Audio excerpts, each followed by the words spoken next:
now, once again, Raymond Arroyo. Welcome back to The World Over Live. Over many years at EWTN, there was one person, aside from Mother Angelica, who became a dear friend, a mentor, a sparring partner, and one of my favorite guests. His probing mind, his rumbling baritone, and sharp turn of phrase was irresistible. The editor and proprietor of First Things magazine, he was not adverse to controversy. In fact, he rather liked it, all of which we will explore in a moment. But first, here's a taste of the irrepressible, unpredictable Father Richard John Neuhaus. Habemus Papam. Habemus Papam as best we can tell. Habemus Papam. And there it is, the great moment. Once again, you scooped me.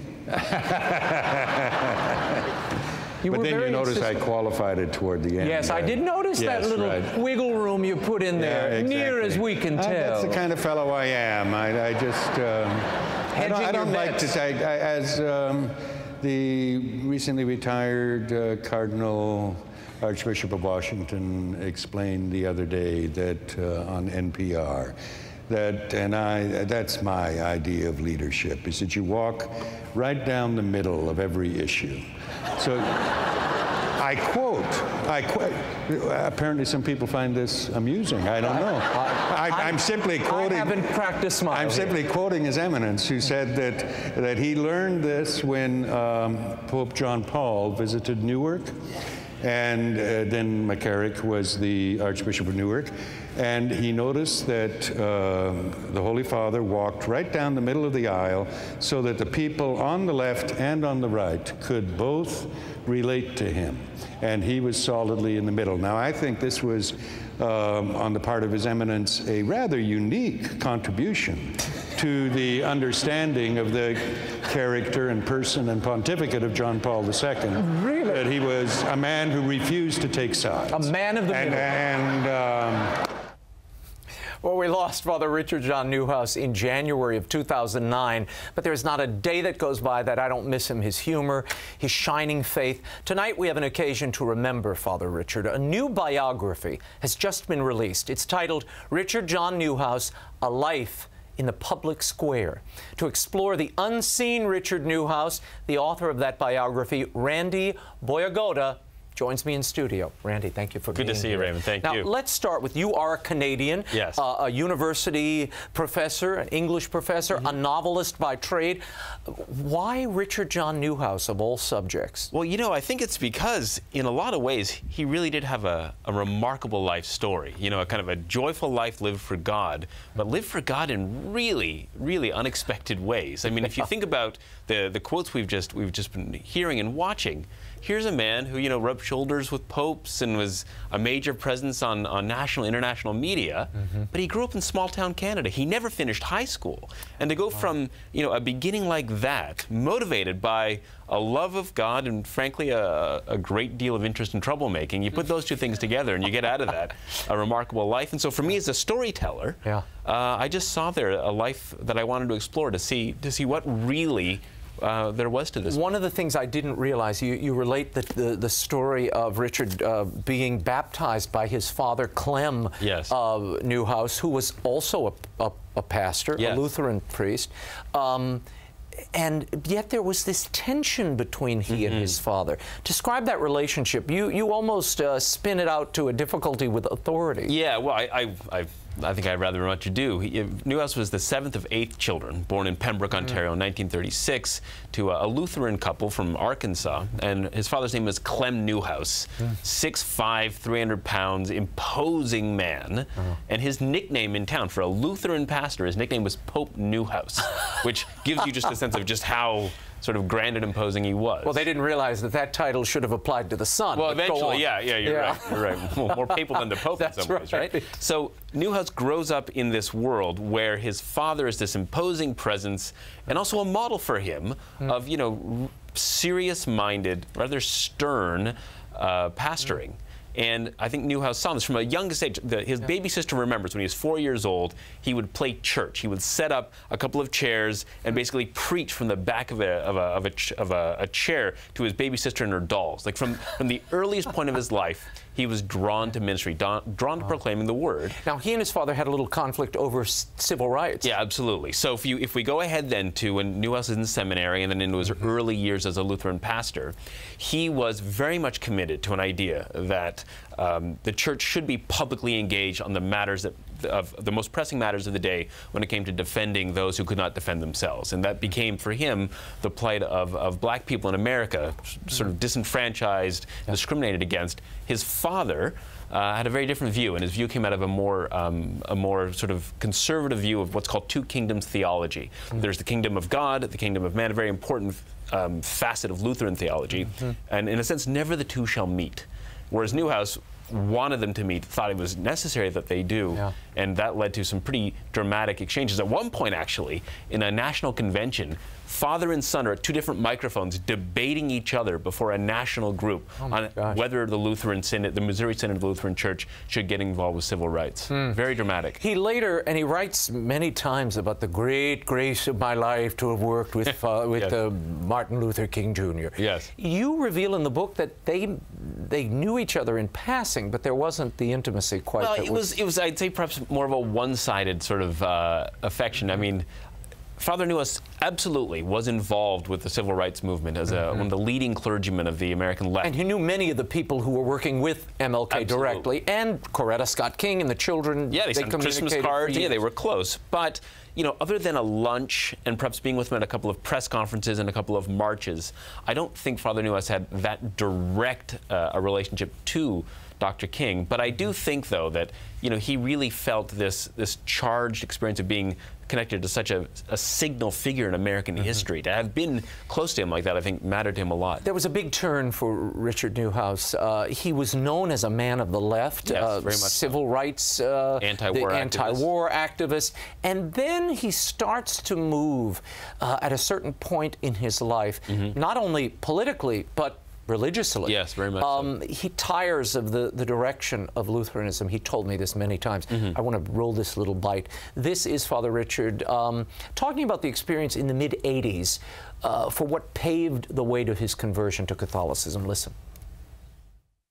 But real on-the-ground Lutheranism had decided to be permanently a separated Protestant denomination.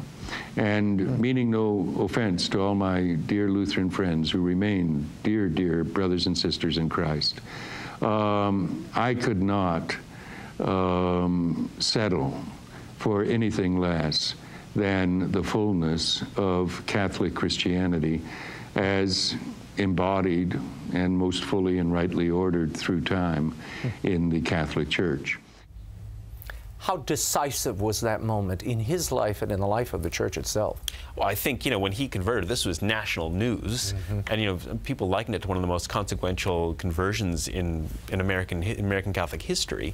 So it was decisive, and I think in that clip we just listened to, I think you really had a sense that he realized that the Lutheranism he was committed to, which was a Lutheranism that was internal to the Universal Catholic Church, saw itself as a reform movement, that had been abandoned, and Lutheranism instead became just another Protestant denomination, truly an ecclesial one, a conservative one, but nevertheless. And so he really did see in the church itself, in the Catholic Church itself, I should say, a fullness that he wanted to join. Where did he meet Cardinal O'Connor, who ended up being the man who this is a great story. Welcomed him into the Catholic Church? This will tell people so much, I think, about Father Neuhaus. So it's 1984, early on, and then Bishop of Newark, if I'm not mistaken. No, Scranton, PA. Scranton, that's right. Of Scranton, Bishop O'Connor is announced. He's the new Archbishop of New York.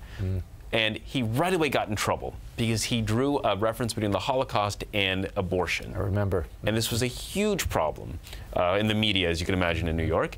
And Father Neuhaus was watching, or Pastor Neuhaus then is watching this.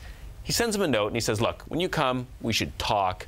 let me help you out, basically. And he basically served as his consigliere, brought him into New York, and basically set up a whole series of meetings for then Archbishop O'Connor with media figures, religious figures, and the two of them hit it off right away. And that was an intensely close, almost father-son relationship. Yes. He called him his father in the faith, if I'm not mistaken. That culminated, of course, in 1990 when Father Neuhaus was received into the church in Cardinal O'Connor's chapel, and then a year later when he was ordained.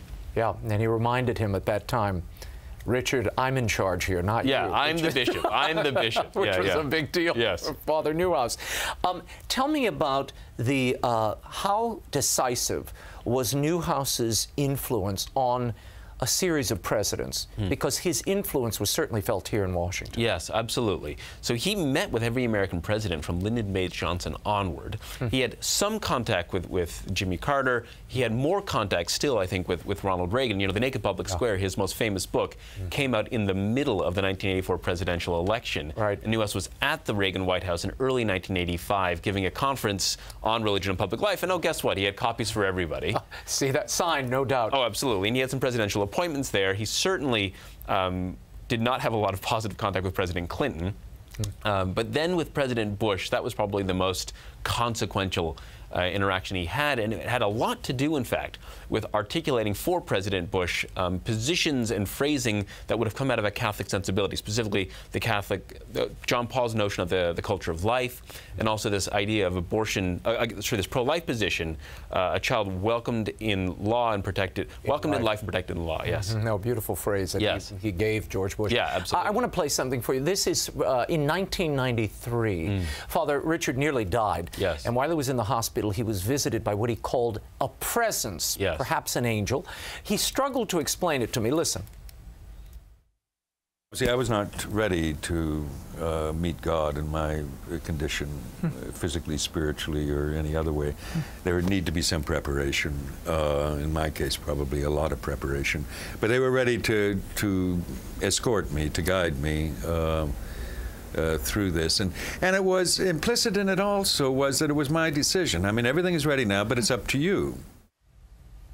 It's up to you. How did that change him from that moment on? Did it clarify anything for him? Well, I think what it did was it really did bring him to a fuller understanding of the dignity of a life lived all the way through to death, right? The art of dying well comes out of the art of living well, and all of this forms a beautiful book he wrote called As I Lay Dying, which made sense of that near-death experience, that in a sense, near divine life experience. Yeah, it's a beautiful book, and you know, yeah, absolutely. Yeah, you owe me a beer. It's my favorite book, and followed by Death on a Friday Afternoon. Yes, a wonderful book for this time of year as well, Raymond. A real wonderful meditation. In fact, we did an interview years ago about that book, which we're going to replay during Holy Week. I think. Oh, lovely. Yeah, he's preaching on the 7 last words of Christ from the cross. It's a beautiful, beautiful companion for Lent. All these years after his passing, what is the lasting imprint upon the American scene and the global scene of Richard Neuhaus? What would you say? Well, I begin by just pointing out the number of vocations he was directly responsible for, right? Men and women religious, priests, nuns,